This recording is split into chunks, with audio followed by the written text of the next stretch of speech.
आप सभी लोगों को मेरा नमस्कार। साथियों, आज वीडियो के इस पार्ट में मैं आपसे आपके सवालों में से हमने एक सब्जेक्ट चूज किया है, वो है आईपीसी की धारा 376 के अंतर्गत मुकदमे में किस तरीके से बचाव किया जाए अगर मुकदमा झूठा है तो।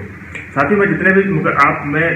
वीडियो में मैं आपको जो बचाव के तरीके बता रहा हूँ, मेरा प्रयास ये कि कोई निर्दोष व्यक्ति उसमें ना फंसाया जाए, जहाँ उस व्यक्ति ने कोई अपराध नहीं किया है उसको कोई साजिश के तहत कोई व्यक्ति उसको ना फंसाए। तो आज का जो हमने सब्जेक्ट चूज किया है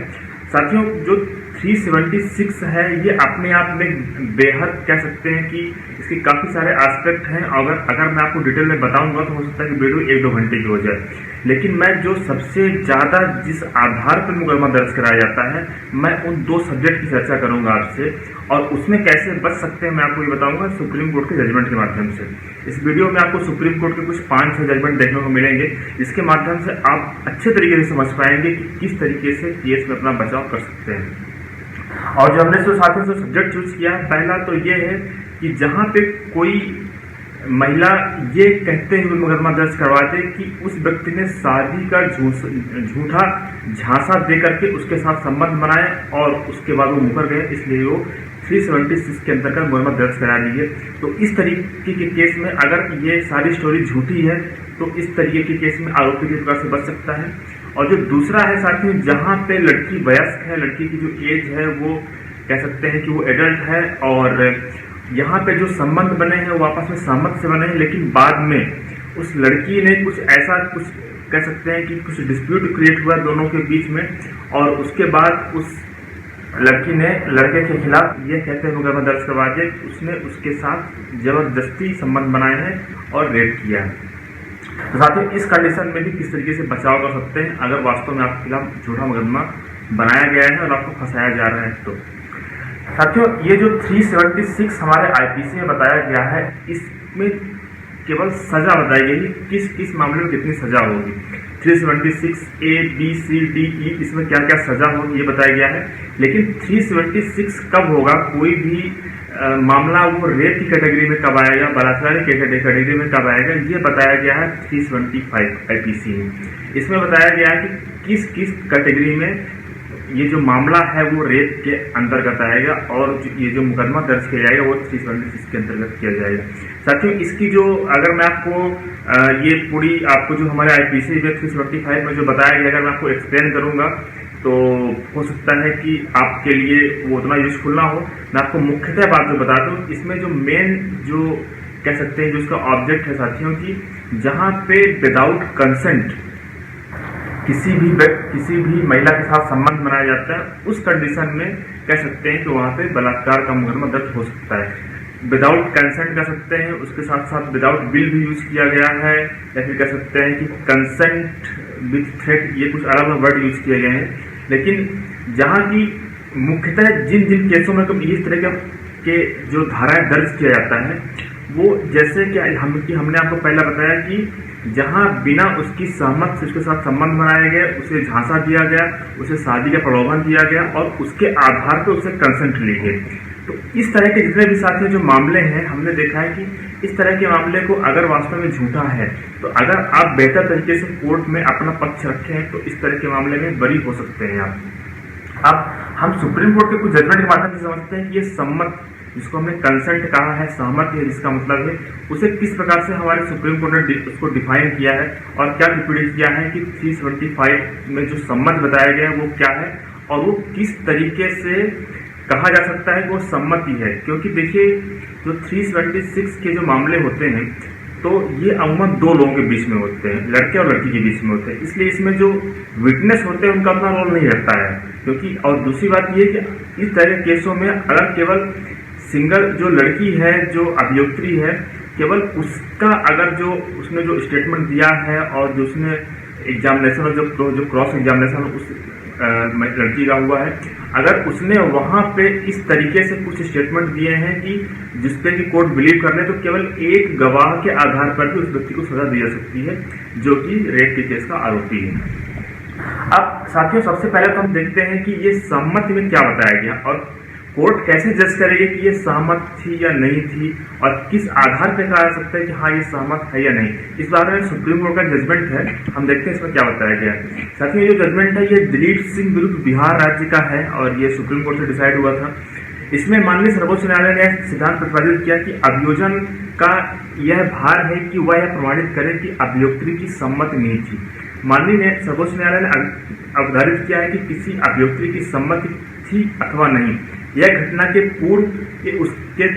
दौरान और पश्चातवर्ती क्रम में उसके आचरण से ही ज्ञात किया जा सकता है। इसके कोई निर्धारित मापदंड नहीं हो सकते, विशेषकर जब प्रकरण अभियोक्त्री के अतिरिक्त अन्य कोई साक्ष्य अभिलेख पर न हो।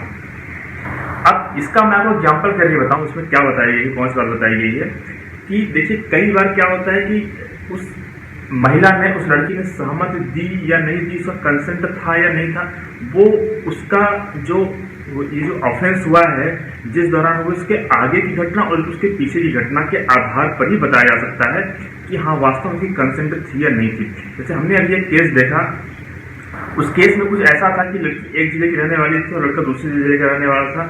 उस लड़के ने उस लड़की का रिजर्वेशन कराया और उसके बाद वो लड़की वहां गई जहां वो लड़का निवास कर रहा था दूसरी जगह पे, और उसके बाद लड़की 3-4 दिन रुकी और उसके बाद लगभग 2-3 दिन बाद कह सकते हैं कि वहां रुकने के बाद उसने एक कह सकते हैं कि लंबा टाइम स्पेंड किया, कुछ 5-7 दिनों का, और उसके बाद वो घर आई और घर आने के लगभग 1 महीने पश्चात उसने ये रेप का मुकदमा दर्ज कराया उस लड़के के खिलाफ।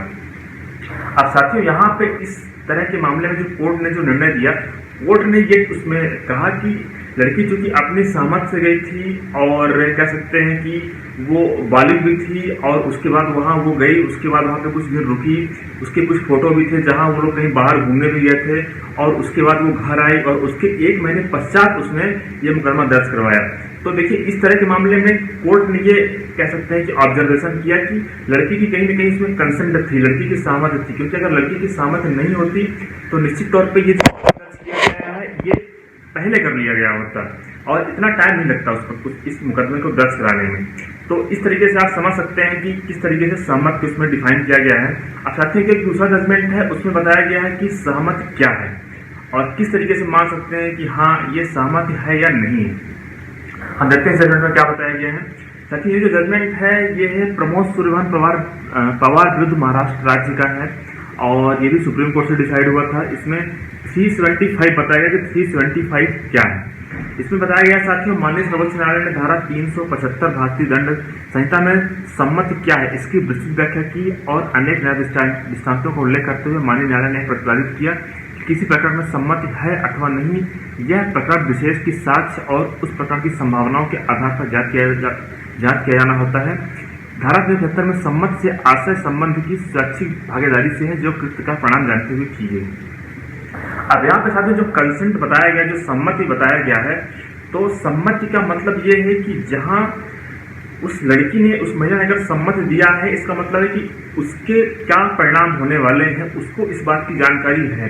कि उसके कंसेंट देने से उसका क्या रिजल्ट आएगा। जहां उस महिला को इस बात की जानकारी है और उसने कंसेंट दिया है और उसके बावजूद अगर मुकदमा दर्ज कराया गया है, तो वहां पे कह सकते हैं कि कोर्ट ने इस तरीके के मुकदमे को डिसमिस किया है।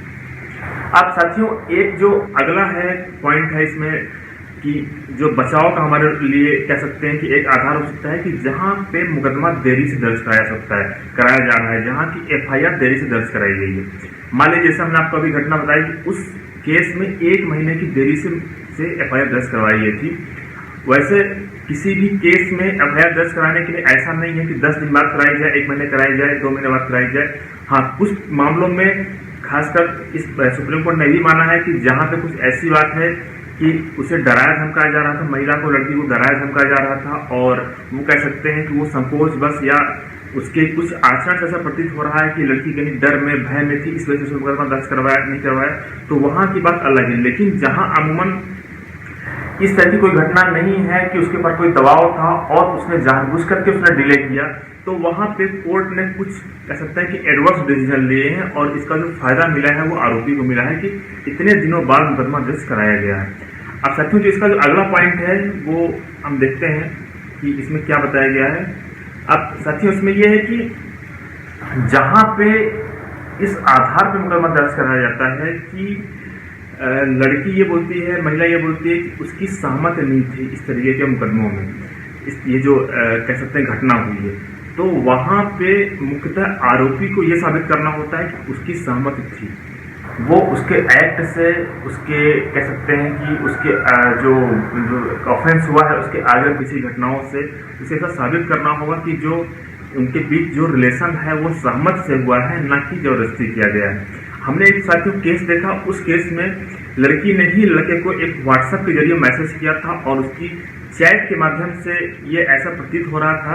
कि इनके बीच रिलेशन है और इनके बीच जो कह सकते हैं जो संबंध है वो आपस में सहमत से बने हैं और उनके बीच कोई दबाव नहीं था। तो इस तरह के मामलों में भी कोर्ट ने हमेशा जो पक्ष दिया है वो अभियुक्त कर दिया है कि जहां आपस में सहमत संबंध बनाए गए हैं वहां उसे बाद में कह सकते हैं जबरदस्ती तरीके से बनाए गए, इस तरीके से कोई एक नया रूप नहीं दिया सकता है, क्योंकि उसके एक्ट से ही ऐसा प्रतीत हो रहा है कि दोनों में आपसी अंडरस्टैंडिंग थी और दोनों ने ये सहमत से किया है। तो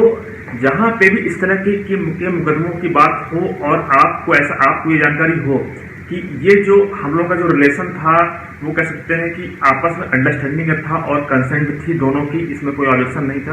तो उस तरह के मामलों में आपको एक्ट से साबित करना होगा कि हाँ उसके आगे और पीछे के जो एक्ट थे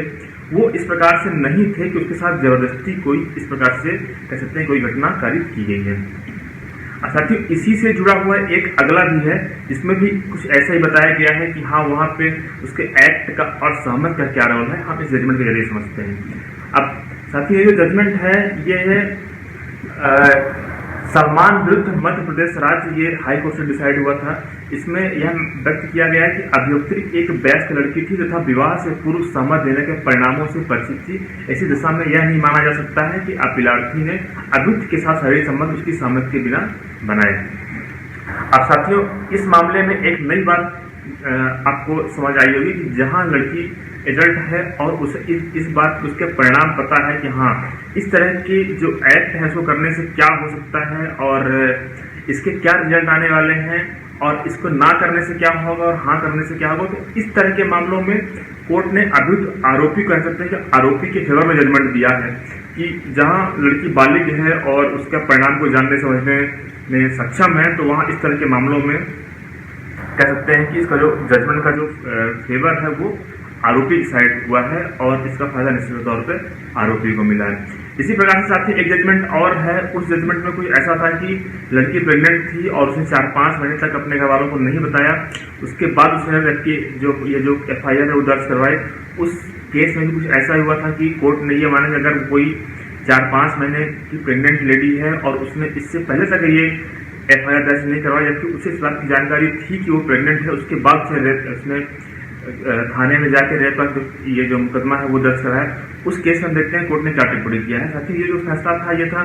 जमुना लाल उर्फ चिमन धीवर विरुद्ध मध्य प्रदेश राज्य, ये 2001 का जजमेंट था जिसमें माननीय उच्च न्यायालय द्वारा आरोपी को उन परिस्थितियों को में दोषमुक्त किए जाने का निर्णय दिया गया जबकि अभियुक्त द्वारा लंबे समय तक आरोपी के साथ अपने संबंध को माता पिता के समझ प्रकट नहीं किया गया था तथा अभियुक्त की माता को